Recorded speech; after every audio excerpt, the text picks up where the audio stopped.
In this video, we will build an expandable card using Jetpack Compose animations. This example shows how UI reacts to state changes in a clean and declarative way. We start by creating a composable function called Expandable card. This function represents a reusable UI component that can expand and collapse. Inside the composable, we define a mutable state variable called expanded. This state controls whether the card is expanded or collapsed.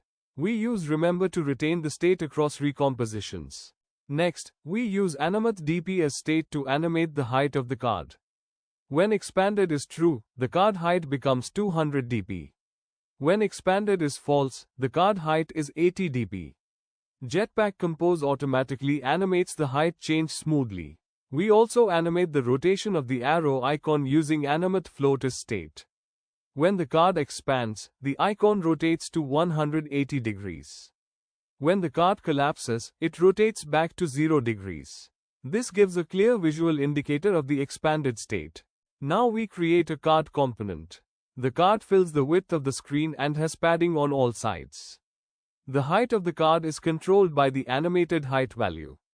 We use clickable to toggle the expanded state when the card is tapped. Inside the card, we use a column to arrange elements vertically. The column fills the available space and adds inner padding. Inside the column, we use a row to align the title and icon horizontally. The text uses a weight modifier so it takes the remaining space.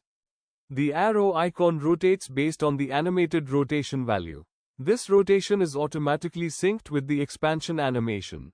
Below the row, we add a spacer to create vertical spacing. The detailed text is shown only when expanded is true. This conditional rendering is handled using a simple if statement. This approach follows Jetpack Compose's declarative UI pattern. We describe what the UI should look like based on the current state. Compose handles animations, recomposition, and UI updates automatically.